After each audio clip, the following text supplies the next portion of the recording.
کے بعد ایسے کانچ کے اندر جو ہے وہ صفا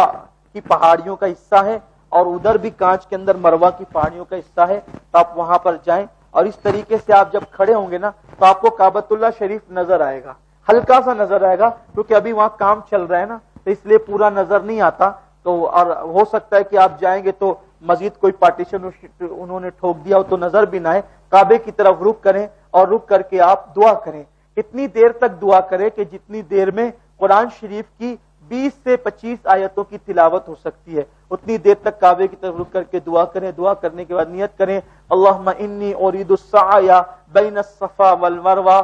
بین الصفا مروہ 7 اشواط فیسرہ لی وتقبلہ منی، یعنی اللہ میں صفا مروہ کی صحیح کی نیت کرتا ہوں تو اس کو میرے لیے آسان فرما، میری طرف سے قبول فرما۔ اور پھر آپ ان الصفا والمروۃ من شعائر اللہ فمن حج البیت او اعتمر فلا جناح علیہ ان یطوف بہما ومن تطوع خیرا فإن اللہ شاکر علیم۔ یہ آیت پڑھتے ہوئے جو ہے وہ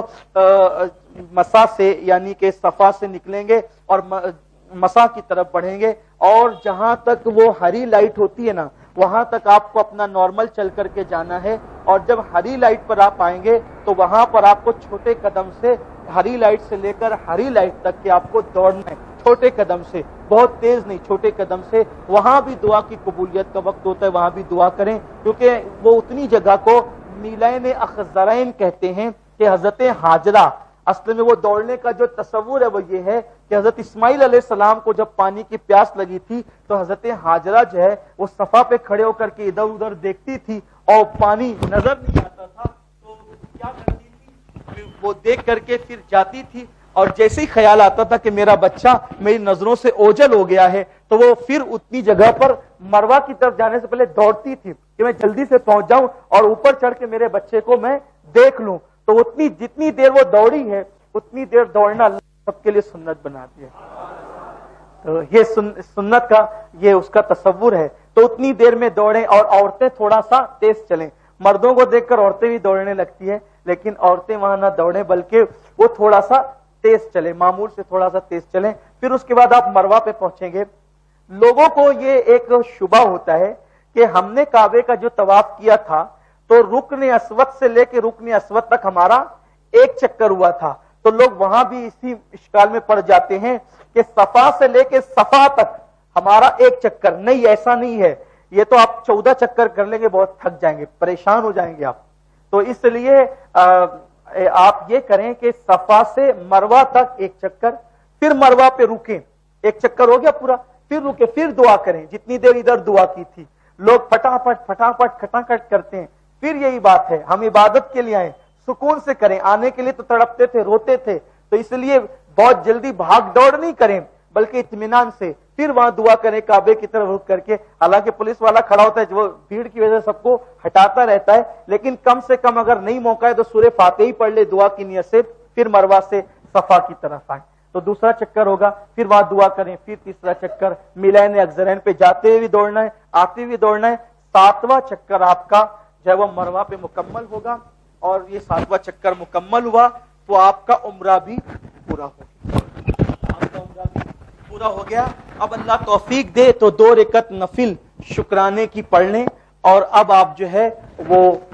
حجام کی دکان پر جائیں اور 5 ریال 7 ریال جو بھی ریٹ چلتا ہے، کم سے کم 5 تو ہوتا ہی ہے، کبھی وہ بھاؤ بڑھا کے 10 بھی کر دیتے ہیں، کبھی 7 بھی کر دیتے ہیں، کبھی 4 بھی کر دیتے ہیں، لیکن اس سے کم شاید نہیں ہوتا آج کل۔ تو اگر آپ گروپ کے ساتھ رہیں گے نا تو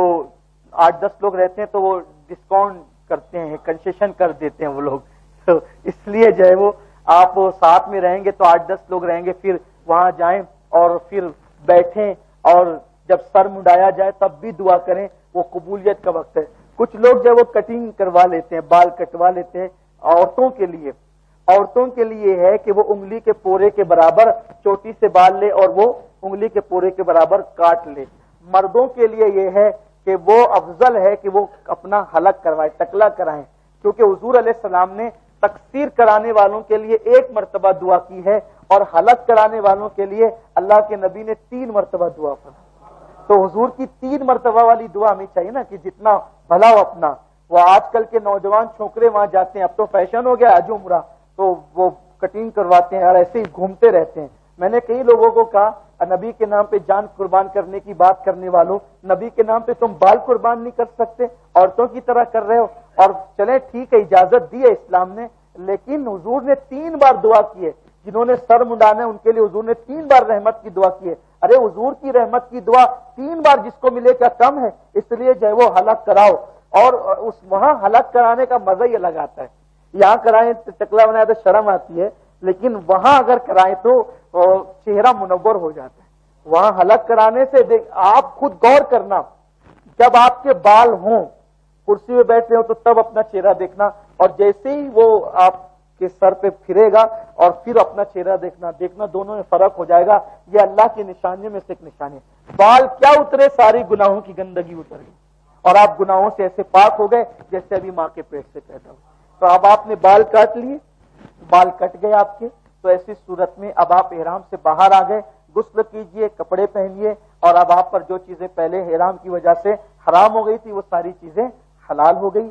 عمرہ کے جو ہے ارکان مکمل کرنے کے بعد, جب عمرہ کے سارے ارکان آپ مکمل کر لیتے ہیں تو آپ اپنے ہاتھ سے بھی اپنے بال کو یعنی کہ وسترا لگا سکتے ہیں. اور عمرہ کے ارکان مکمل کرنے کے بعد کہ اب آپ کو کوئی رکن باقی نہیں رہا, اب صرف حلق باقی ہے, تو آپ جو ہے وہ کسی اور کے بھی بالوں کو کاٹ سکتے ہیں. وہاں کیا کرتے ہیں لوگ, کھڑے تھے کینچی لے کر کے, 2 یہاں سے کاٹا 2 یہاں سے کاٹا, جاؤ ہو گیا. نہیں, احرام سے آپ باہر آ ہی نہیں سکیں گے جب تک کہ آپ کم سے کم 4 سر کے بالوں کو آپ انگلی کے پورے کے برابر نہ کاٹیں. اور عورتیں بھی جو وہ پوری چوٹی سے کاٹیں. عورتیں وہاں سوچتی ہیں میرے بال چھوٹے ہو جائیں گے تو کیا ہوگا, چھوٹے نہیں ہوتے. وہ کاٹنے کے بعد جب وہ یہاں آتی ہے تو اللہ تبارک و تعالیٰ کاٹنے کی برکت سے وہ اور بالوں کو لمبا کر دیتا ہے اور بالوں کو بڑھا دیتا ہے.